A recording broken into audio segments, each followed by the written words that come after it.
So, as many of you guys know, Sweden decided to follow a different path than the rest of the Western world when it came to this lockdown stuff. They said to the elderly people, look, you guys need to stay inside. But to the younger people, they said, you're fine. You can go about your day. And many of the bars, many of the businesses stayed open. Well, there's some data that has been compiled by the New York Times talking about how this crisis is going on in Sweden and how it compares to other countries. And I think that the data is quite interesting.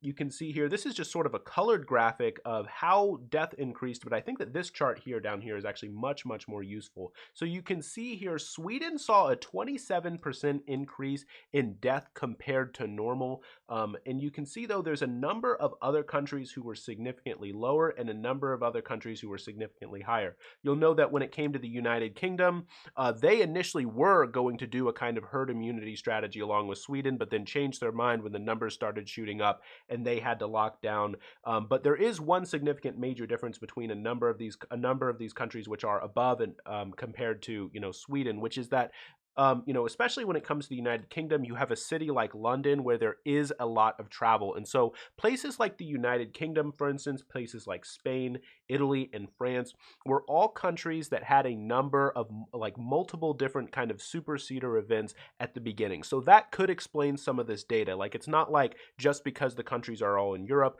that we can look at all the data exactly the same, because every single country had a different story.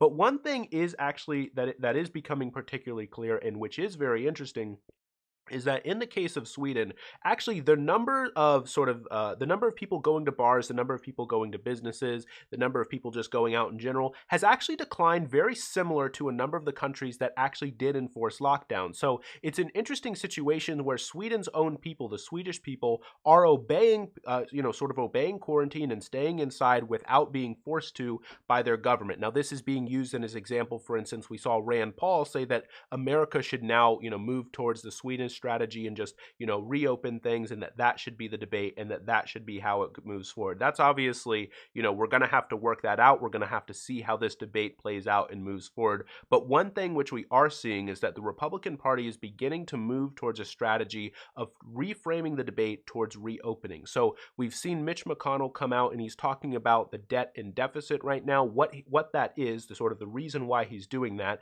is because what he's interested in doing is reframing the debate towards reopening the economy. We've seen a number of polls right now where Donald Trump actually is beating Joe Biden when it comes to who voters think would do a better job at restarting the economy. That's just what the polls say.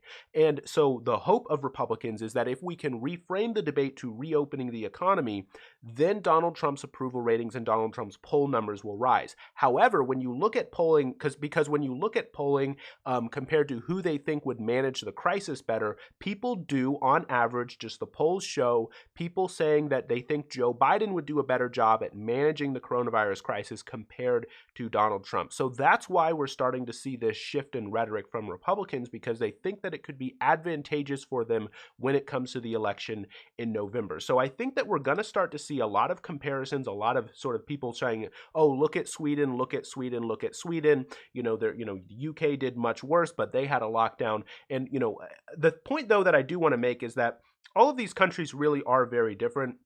It's not really clear that you can just sort of directly port in Swedish data and be like, oh, look, Sweden didn't get completely obliterated, and so, therefore we should just copy the Swedish model. This data doesn't quite show that, but it is certainly very, very interesting to look at. Other countries which, enforce stricter lockdowns also did see much better results. You look at countries like, sort of Norway, Finland, and Germany. Those countries did better than Sweden, and they enforced stricter lockdowns. And when you look on, also, by the way, another very, very important comparison point to make is that Sweden actually has a very healthy sort of population on average. Now, part of that very well may be because, they have universal health care, and so, the average person is much healthier, and also because they actually do have tighter regulations on their food sources. And so, even sort of lower income individuals actually do have a healthier diet on average than even an average, even sort of just like an average income American. And so Americans on average do have higher obesity obesity. And as we know, that is a major risk factor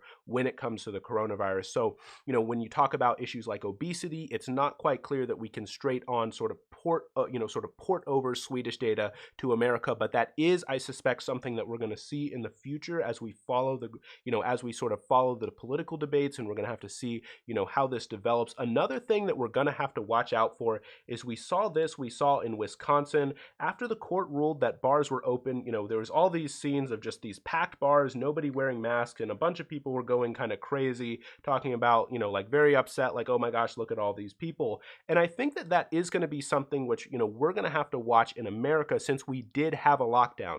In the case of Sweden, there isn't going to be a particular moment when suddenly everybody rushes out to bars, rushes out to go outside, right? Whereas in the case of the United States, since we did have a lockdown, when we look at a situation of the government lifting the lockdown and saying, okay, now you can go outside, unless it's done, sort of with care and done slowly, we probably will see a rush of people think, okay, well, that means that it's perfectly safe for me to go about doing things how I did it before. And that could lead to a situation where it does, sort of spike up. And so, this doesn't mean, right, this data from Sweden does not mean that, we can just instantly completely lift a lockdown, right? Like it still means that, we would want to ease into opening up the economy if that's the case, if we're in that situation, when we are in that situation. So I just wanted to share that data with you guys, show you some of the numbers that we're seeing out of Sweden. Obviously, we don't know exactly what's going to happen with Sweden until all said is done. Obviously, this is a very, this is a moving target, this is a moving picture, and things are changing quick. We're going to have to see